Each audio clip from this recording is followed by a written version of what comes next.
मोहब्बत का आखिरी राज। रात की खामोशी में बारिश की बूंदें खिड़की के शीशे पर गिर रही थीं।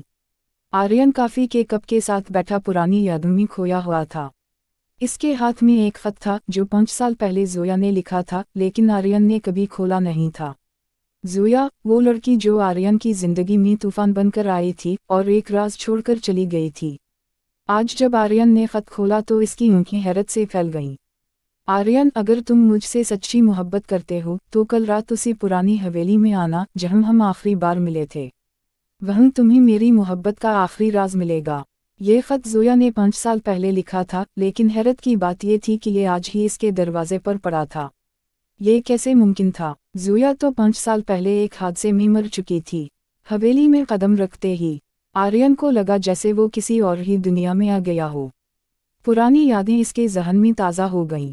ये वही जगह थी जहां जोया आखिरी बार मिली थी, जहां उसने कहा था कि मोहब्बत हमेशा जिंदा रहती है। अचानक एक हल्की सी सरसराहट सुनाई दी। वो पलटा, दरवाजे की झुर्री से एक साया दिखाई दिया। आर्यन ने कांपते हाथों से टार्चा जलाई। सामने एक सुर्ख दोपट्टा लहरा रहा था, बिल्कुल वैसा ही जैसा जोया पहना करती थी। ये वहम है या कोई खेल? आर्यन ने खुद से कहा, लेकिन कदम खुद बखुद अंदर की तरफ बढ़ गए। वो सीढ़ियां चढ़कर ऊपर पहुंचा। कमरे में एक मेज पर जोया की तस्वीर रखी थी और साथ में एक और खत। खत खोलते ही आर्यन की आंखों में आंसू आ गए। आर्यन, अगर तुम ये खत पढ़ रहे हो तो इसका मतलब है कि तुम्हें मेरी मोहब्बत पर यकीन था।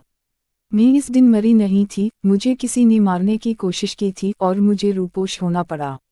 अगर तुम वाकई मुझसे मोहब्बत करते हो तो मेरे पीछे मत आना, क्योंकि जो लोग मुझे मारना चाहते थे वो तुम्हें भी नुकसान पहुंचा सकते हैं।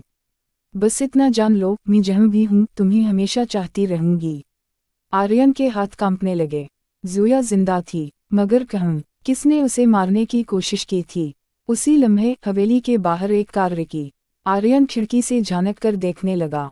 गाड़ी में से एक शख्स निकला और आर्यन के होश उड़ गए। ये वही शख्स था जिसने 5 साल पहले जोया के मरने की खबर दी थी। कहानी अभी ख़त्म नहीं हुई, बल्कि ये तो बस शुरुआत थी। बाकी कहानी अगली वीडियो में, जिसमें भरपूर तजस्सुस होगा। शुक्रिया।